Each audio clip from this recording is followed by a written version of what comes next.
Your call is important to us. Please continue to hold for Adam Sessler and Morgan Webb.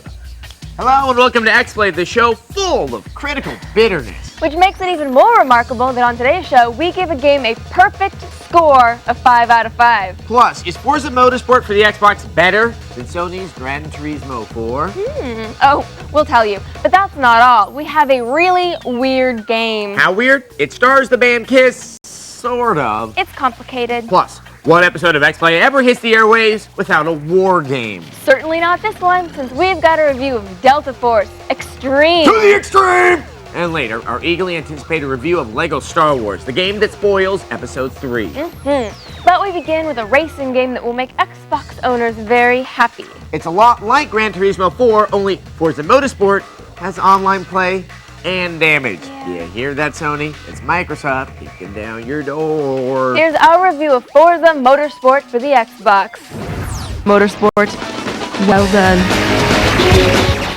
This game is every bit as good as Gran Turismo 4, plus it has online play and damage. Now that means you get to ding up licensed cars.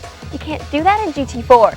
And we'd like to smash up a Porsche or a Ferrari, Sony. Another thing I liked about Forza, which, by the way, has the worst title since Enthusiast Racing, is that it draws lines through the curves to help you out. One of the frustrating things about Gran Turismo 4 is its difficulty level. Now, Forza's going to be a little more accessible because it actually helps you out. And you know what? That's not a bad thing. It's a nice thing. Now, bottom line, whether you have an Xbox or a PS2, now there's at least one 5 out of 5 driving sim for you. Of course, not all games can be perfect. Some of them just try to imitate perfection. Yeah, for every good game, there's a cheap knockoff trying to cash in on its success. You pick up the box and say, hey, it looks a lot like Grand Theft Auto 3, except you take it home, and it turns out to be crap like roadkill. At a bar, they call that beer goggles. Which is why we call this next segment Beer Goggles Games. When you wind up playing Muppet Party Cruise, it's time to put the controller down and ask for help. Oh, and by the way, we know that alcoholism is a serious illness and not funny at all. Except when it's on our show, and it's hilarious. Don't go away. Later, we have weird games and a review of LEGO Star Wars. You get to kill Jar Jar. That really is the best part. And supervised by Adam Sessler and Morgan Webb. Welcome back to X-Play. We're back with war. But this is no ordinary war. This is war to the extreme. Here's a review of a shooter that says, plain old war? That's just not edgy enough for me. Make mine Delta Force Extreme.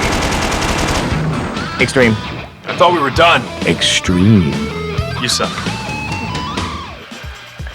My question, where's Chuck Norris? Working on the Walker Texas Ranger game? Maybe he's making an infomercial game about tight abs. Yeah, it's called Your Self-Fitness. To the extreme. It'll blow your abs off!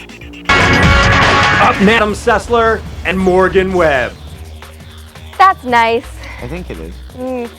Welcome back to X-Play. Later in the show, we have our review of LEGO Star Wars, the game where you get to kill Jar Jar.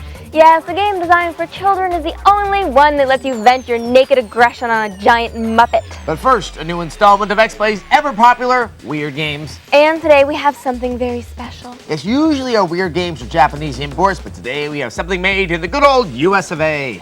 And what do Americans want more than anything? Why, to rock and roll all night and party every day. So what happens when Kiss gets their own video game? Why, Weird Games presented by EB Games. Are you ready for... Where's Kiss?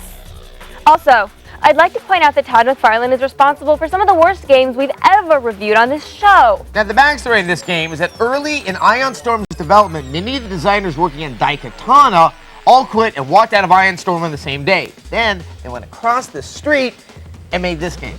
So, maybe John Romero wasn't the only one responsible for Daikatana sucking. I'm just saying.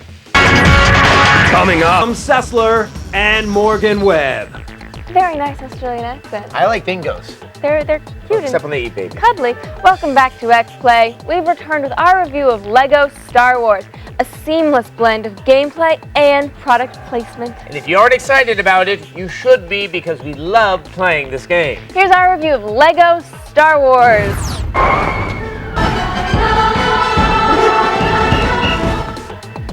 The co-op in this game is really fun. Now, if you've been trying to get your girlfriend or boyfriend into gaming, I highly recommend Lego Star Wars. Plus, you get to kill Jar Jar. I killed him several times.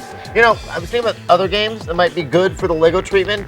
Lego Matrix. Remember how much better it would be. Because they can't talk. Exactly. No Keanu Reeves, no ponderous hogwash taking Baudrillard and reducing him into this doo-doo like philosophical stuff. And they could still have a rave, but there'd be no little love scene. Really, but you think about if you think about Lego guys, they can't really get the booty. Well, they don't have asses. They have hinges. No, they there's have no hinges. curvature. Do you guys think there are any? Okay, anyway, all of today's disembodied intros were written by a fan, Jim McDonald of Sherman Oaks. Thanks, Jim. That was very nice. That's kind of like right down the street. wonder That if- was clever. I wonder the if whole they could. bingo thing. I wonder if they could just write the whole show for us, and we could just. Ooh. And then Kinda you could just hang show it up and at do the home. show on my behalf, and then I can go play. What up, my shorties and my willies? Put your caps back for the 411 on Grand Theft Auto San Andreas.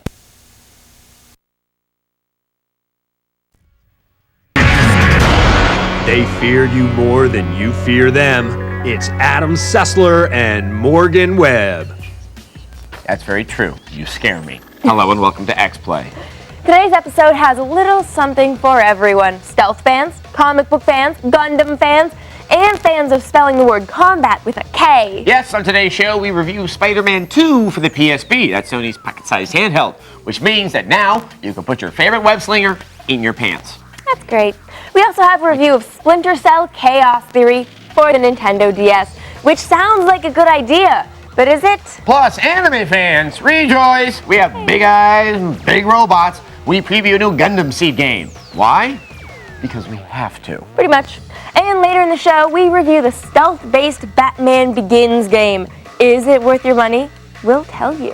Plus, one of today's games will suck so badly, it may kill you. You won't know which one unless you watch this episode. Using scare tactics to make people watch the show? Yes. And one of those scare tactics could kill you. You won't know unless you watch this entire episode. Okay. But we start things off with Mortal Kombat, the franchise that taught us everything is more extreme when you spell it with a K. Or an X. Or an X. Here's our preview of the new action game set in the Mortal Kombat universe, Mortal Kombat Shaolin Monks.